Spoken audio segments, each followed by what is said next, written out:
Hello मेरे प्यारे साथियों, मेरे भाई, अगर आप उत्तराखंड से हैं, आपकी जो काउंसलिंग की जो प्रक्रिया है वो स्टार्ट हो रही है, तो मेरे में फर्स्ट राउंड हो या सेकेंड राउंड हो, में किसको कॉलेज मिलेगा। खासकर जो बच्चे फर्स्ट राउंड में पार्टिसिपेट करने वाले हैं, कौन पार्टिसिपेट कर पाएगा, योग्य क्या होगा, मेरे मित्र मैं आपको हर डाउट क्लियर करने वाला हूं। काउंसलिंग मोड, काउंसलिंग कैसे होगा, डॉक्यूमेंट्स क्या लगेगा, ट्यूशन फीस कितना होगा, काउंसलिंग फीस कितना होगा, फर्स्ट राउंड में किसको कॉलेज मिलेगा, TFW कैंडिडेट के लिए जो फीस है वो फ्री में होने वाला है। नेक्स्ट बात करते हैं काउंसलिंग फीस या किसको कॉलेज मिलेगा, और बहुत सारी चीजें कि अगर आप कोई चीज पूछना चाहते हो तो कांटेक्ट नंबर वगैरह मैं आपको हर चीज देने वाला हूं। मेरे मित्र आपको यहाँ पर एक नोटिस दिख रही होगी, इस नोटिस में हर चीज मेंशन है, जो चीज आगे मैं आपको बताने वाला हूं। तो अगर आप खुद भी पढ़ना चाहते हो तो इसे मैं अपने Telegram channel polytechnic by SWR पर डाल दूंगा, तो वहां पर जाकर आप ज्वाइन कर लीजिए और अच्छे से आप क्या है पढ़ लीजिए। देखिए मेरे में जो फर्स्ट राउंड की जो काउंसलिंग है, ऐसे करके सेकंड राउंड की स्टार्ट होगी, तो मैं आपको बताऊंगा। अभी फर्स्ट राउंड का समझिए, जो काउंसलिंग की जो डेट है वो 25 से लेकर 28 तक आप काउंसलिंग करवा सकते हैं।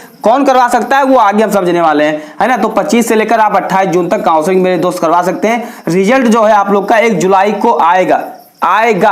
अब ये डेट निश्चित नहीं कि कब आएगा, लेकिन 1 जुलाई को ही आना है, क्योंकि पिछले अगर रिकॉर्डों को देखें तो जो हमारा यूके पॉलिटेक्निक है वो बहुत सारी चीज को एकदम शेड्यूल पर करता है, कभी वो लेट नहीं हुआ है। तो साफ शब्दों में क्लियर होता है कि 1 जुलाई को आपका रिजल्ट आएगा, फिर आपका जो एडमिशन है, फिर जो DB है वो 2 से लेकर 5 जुलाई के मध्य में आपको अपना जो DB है करवा लेना है। देखिए मेरे मित्र, अगर आप एक पंक्चुअल स्टूडेंट नहीं है, टाइम के अगर आप पंक्चुअल नहीं है, यानी अगर आप टाइम को लेट करेंगे तो आप बाहर हो जाएंगे। जैसे अगर आप काउंसलिंग करवाए, कॉलेज भी मिला, लेकिन अगर आप इस डेट में एडमिशन और DB नहीं करवाते हैं, देखिए DB जो होगा वो आपको जहां जो कॉलेज आपको मिला हुआ है वहीं पर होने के चांसेस हैं। ऐसा कुछ मेंशन नोटिस में नहीं है, तो इससे साफ क्लियर होता है कि आपका जो DB होगा, एडमिशन होगा, जो कॉलेज आपको अलॉट हुआ है उसी पर आपका हो जाने वाला है। एडमिशन और DB में आपके 15 डॉक्यूमेंट लगते हैं। अगर आपको नहीं पता है तो नीचे लिंक आपको कमेंट बॉक्स में मिल जाएगा, जाकर आप जरूर देखिएगा या यूट्यूब पर सर्च करिएगा पॉलिटेक्निक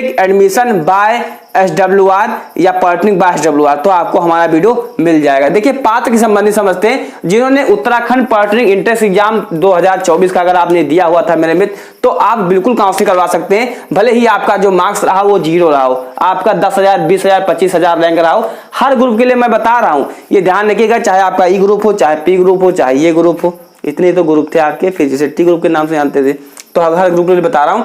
जो काउंसलिंग होगी वो क्या होगी, ऑनलाइन होगी। क्या होगी मेरे मित्र, ऑनलाइन होगी, यानी कि आप अपने फोन से, अपने गांव से, अपने चौराहे से, अपने घर से आप ऑनलाइन काउंसलिंग कर सकते हो। को कॉलेज चूज करने का कोई लिमिटेशन नहीं है। आप कहेंगे टॉप 10 कॉलेज अगर आपको जानना है तो आपको हमारे चैनल पर जानना होगा, या हमने लिस्ट अपने टेलीग्राम पर डाल दिया हुआ है, हर ग्रुप पर डाल दिया हुआ है। तो जाकर आप, चाहे E ग्रुप हो, चाहे P ग्रुप हो या ये ग्रुप हो, सबका डाल दिया, जाकर आप देखिए। बात करते हैं डॉक्यूमेंट्स कोई नहीं लगता है। अगर आपके पास रोल नंबर है, रजिस्ट्रेशन नंबर है, तो आप जरूर क्या है काउंसलिंग करवा सकते हैं, कोई डॉक्यूमेंट नहीं लगता है। बस अब बात करें अगर जो काउंसलिंग फीस होती है ये यूपी में होती है, लेकिन झारखंड में भी होती है, लेकिन आपके यूके पॉलिटेक्निक में क्या है 0 फीस रखी गई है, कोई फीस नहीं रखी गई है। बात करते हैं ट्यूशन फीस जो है वो क्या है 8,000 रुपए। जब आपको कॉलेज मिल जाएगा, ट्यूशन फीस मतलब होता है एडमिशन फीस।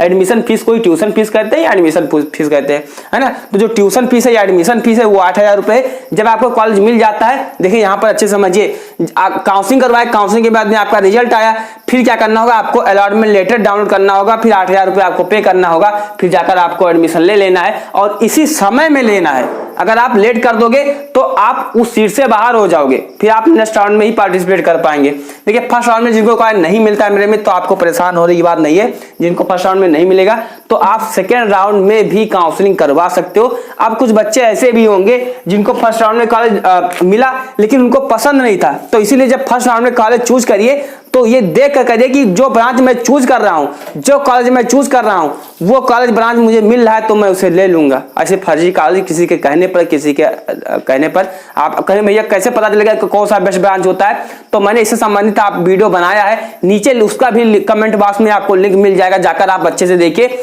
डॉक्यूमेंट्स हो, कॉलेज लिस्ट हो या बेस्ट ब्रांच हो, सबका आपको मिल जाएगा, या यूट्यूब पर सर्च करिए तो भी आपको मिल जाने वाला है, ये ध्यान रखिएगा। अगर आपको मेरे में फर्स्ट राउंड में काउंसलिंग अगर आपने करवाया, तो अगर कॉलेज नहीं मिला तो भी आप सेकंड में करवा सकते हो, कॉलेज मिल गया तब भी आप सेकंड में करवा सकते हो। लेकिन कुछ चीज प्रोसेस से गुजरना होगा। उसके बाद में क्या है मेरे मित्र, आपको अपग्रेड करना होता है। अपग्रेड का मतलब होता है कि आप उस सीट को छोड़ रहे हो, तो जैसे अगर आपने फर्स्ट राउंड में काउंसलिंग करवाया, फर्स्ट राउंड में कॉलेज अगर आपको मिल गया तो आप अपग्रेड करिए और आप सेकेंड राउंड में काउंसलिंग करवा पाओगे। लेकिन जो फर्स्ट राउंड में कॉलेज मिला हुआ था वो आपके हाथ से निकल जाएगा, उससे आप बाहर हो जाओगे। तो इसीलिए मेरे मित्र फर्स्ट राउंड में वही कॉलेज चूज करिए जो आपको पसंद है ना। तो ये ध्यान रखिएगा। TFW, देखिए मेरे मित्र TFW का मतलब होता है ट्यूशन फीस बिहेवियर स्कीम। इसके अंतर्गत अगर आपकी वार्षिक आय 4.5 लाख यानी कि 4.5 लाख से कुल टोटल आय, माता पिता की आय 4.5 लाख से कम थी, तो आप इसके अंतर्गत जब फॉर्म अप्लाई किए थे तभी ये चूज करना था TFW कैंडिडेट के लिए। तो ये ध्यान रखिएगा, TFW कैंडिडेट अपना आय प्रमाण पत्र माता पिता का बनवा ले, और TFW कैंडिडेट जितने भी हैं इनकी जो ट्यूशन फीस है वो 8,000 नहीं लगेगी, उनकी लगेगी 0 रुपए, यानी इनकी कोई ट्यूशन फीस नहीं लगने वाली है। अब जिनका TFW नहीं है, SC ST OBC जनरल से भरे हो, तो अब कुछ नहीं हो सकता है। जब आपको इंट्रेंस एग्जाम का फॉर्म भरना था तभी ये सब चीजें क्या है आपको ध्यान देना होता है। नेक्स्ट बात करते हैं मेरे मित्र, जो काउंसलिंग फीस है वो क्या है 0 रखी गई है। मैंने आपको ऊपर ही बता दिया किसको कॉलेज मिलेगा किसको कॉलेज नहीं मिलेगा। तो मैं आपको थोड़ा सा रिकॉल करवाना चाहूंगा, जो टोटल फीस है हर ग्रुप के लिए आप दे सकते हैं। P ग्रुप के लिए जो मेरे में टोटल सीट है, मैं यहाँ पर लिख दूं क्या, P ग्रुप के लिए मैं यहाँ पर लिख देता हूँ P ग्रुप के लिए, जी हाँ मेरे में P ग्रुप के लिए जो सीट है, P ग्रुप के टोटल जो सीट है 470 सीटें ही हैं गवर्नमेंट कॉलेज में, है ना। और ये टोटल आपके 10 कॉलेज हैं, टोटल 10 कॉलेज है, 10 कॉलेज में 470 सीटें। वहीं अगर हम बात करते हैं ये ग्रुप के लिए मेरे मित्र, ये ग्रुप के लिए जो टोटल सीट है वो 848 सीट मुझे मिला पिछले साल को रिकॉर्ड को देखते हुए। यानी कि कम से कम अगर आपका रैंक 1500-1600 तक है तो फर्स्ट राउंड में आपको कॉलेज मिल जाएंगे, है ना। 2500 तक भी मिल जाएगा, लेकिन इतना मैं जो रैंक लिख रहा हूँ इतना कंफर्मेशन है कि आपको मिल ही जाएगा। फिर मेरे मित्र अगर आप ई ग्रुप से थे या टी ग्रुप से थे तो जो टोटल सीट थी वो 6618 सीट है आपके ई ग्रुप एंड टी ग्रुप को मिलाकर। तो ये ध्यान रखना है, पी ग्रुप में इतना सीट है, ये ग्रुप में इतना सीट है, ये टी ग्रुप में 66 यानी 6618 अप्रॉक्स आपका 7000 सीट के अराउंड आपका है। तो आई होप आप समझ चुके होंगे मेरे मित्र कि इतना सीट है।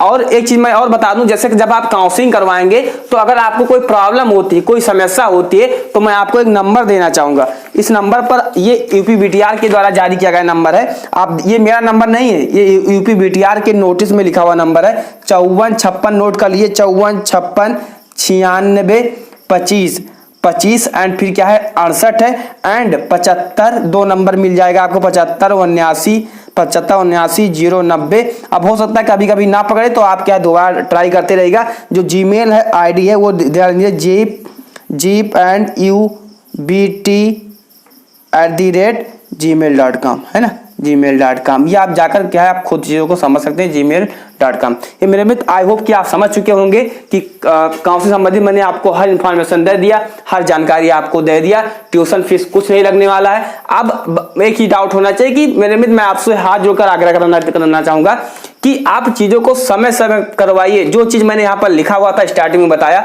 उसी समय के अकॉर्डिंग आपको हर चीजें करना है। अगर आप उस अकॉर्डिंग नहीं करोगे, क्योंकि मेरे साथ पिछले साल कई बच्चों ने फोन किया कि भैया डीबी मैंने लेट कर दिया, तो अब कुछ हो सकता है भैया, कुछ नहीं हो सकता है। अगर आपने डीबी एडमिशन लेने में लेट कर दिया, डॉक्यूमेंट्स नहीं तो जाकर फट से ऑनलाइन कर दिए, क्योंकि बिना जाति और निवास के एडमिशन आपका नहीं होने वाला है। अगर आप जनरल से थे तो जात नहीं लगेगा, लेकिन अगर आप ओबीसी SC ST से थे तो जात प्रमाण पत्र आपका होगा, तभी आप एडमिशन पा सकते हैं। अगर अभी तक नहीं बनवा पाए रहे तो मेरे जाकर जल्दी से कर दीजिए। अभी 4-5 दिन, 1 हफ्ता मौका है, तब तक आपका बनकर आ जाएगा। काउंसलिंग में आय जात निवास की कोई जरूरत नहीं है। मैं बता दूं काउंसलिंग में किसी भी डॉक्यूमेंट्स की जरूरत नहीं होती है, लेकिन डीबी में एडमिशन में जरूरत पड़ती है। आई होप आप समझ चुके होंगे।